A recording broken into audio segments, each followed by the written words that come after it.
And today we're undertaking a deep dive into one of the most chilling, state-orchestrated genocides of the late 20th century. We're talking about the Anfal campaign. So our focus for you today is to understand that systematic nature. This event, orchestrated by the Ba'athist regime under Saddam Hussein in 1988, we're going to look at its context, its chilling operational methods, and its profound, lasting legacy. Right. And to set the stage, this campaign unfolded over 7 months. We're talking February to September of 1988. So a sustained operation. Very sustained operation, yeah. And it was primarily targeting the rural Kurdish population in northern Iraq. The architect, the man on the ground, was Ali Hassan al-Majid. Known internationally, of course, as Chemical Ali. The very same. While President Saddam Hussein centrally commissioned the violence, al-Majid was the chief operational executor. And the sources really emphasize that his authority was, well, it was almost absolute. This wasn't just some general following orders. Not at all. Al-Majid was granted what the regime itself termed special powers. So basically from March 1987, even before Anfal started, all the way through April 1989, his word in northern Iraq was law. It carried the weight of the president himself. Okay, let's unpack this dual objective then. The first one, the immediate goals, seems pretty clear from the sources.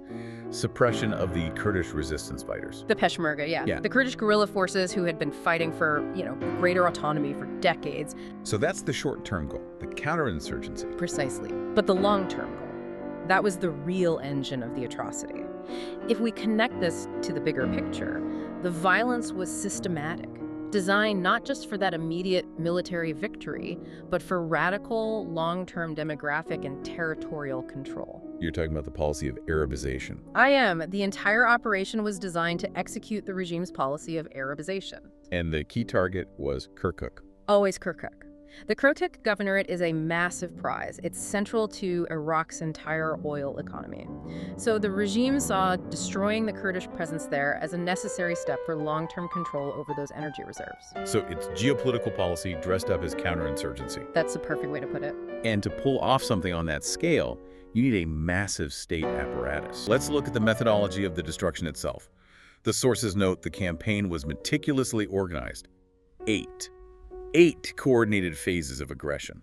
8 phases over 7 months. And the systematic nature is just horrifying. The methods went so far beyond standard warfare. This is where Chemical Ali earns that name. The use of chemical weapons. The systematic deployment of internationally banned chemical weapons.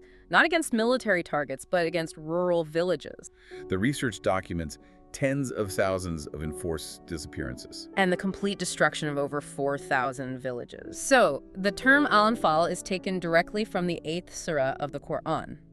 In a traditional interpretation, it refers to the spoils of war. So they're framing it as a righteous act. A righteous act of war. They labeled the Kurds as traitors and rebels, and so anything taken from them was simply acquiring the rightful spoils. That is utterly chilling. To co-opt religious language to institutionalize a crime like that. It really is. And to understand the full weight of Anfal, we have to contextualize it. It didn't just emerge out of a vacuum. The Barzani genocide was, in so many ways, a horrific test run for Anfal. In 1983, over 8,000 men and boys from the Barzani tribe were systematically detained. Specifically targeted. Specifically targeted based on their age and their tribal affiliation. But the mechanism of their disappearance is what's critically important here. They weren't executed locally? No. They were transported hundreds of miles away. From northern Iraq all the way down to remote desert sites in the south. Why so far? To be executed and buried in mass graves, far from anyone who might find them. This proved the regime already had the operational capacity for large-scale, systematic execution and concealment. But even before that, you had decades of these Arabization policies. That's vital context. You see it with forced displacement in places like Kirkuk, all through the 60s and 70s. Kurdish families systematically replaced by Arab settlers brought in by the government. And the Faili Kurds, too. Let's not forget them. The mass deportation and disappearance of the Faili Kurds, who are an ethnically distinct Shia group, throughout the 70s and early 80s. So by the time Anfal was launched in 1988, the regime already has this refined, multi-decade process. A process of forced displacement, demographic engineering, targeting specific ethnic groups, and large-scale disappearance. Anfal was just the final, dramatically accelerated phase of that long-standing plan.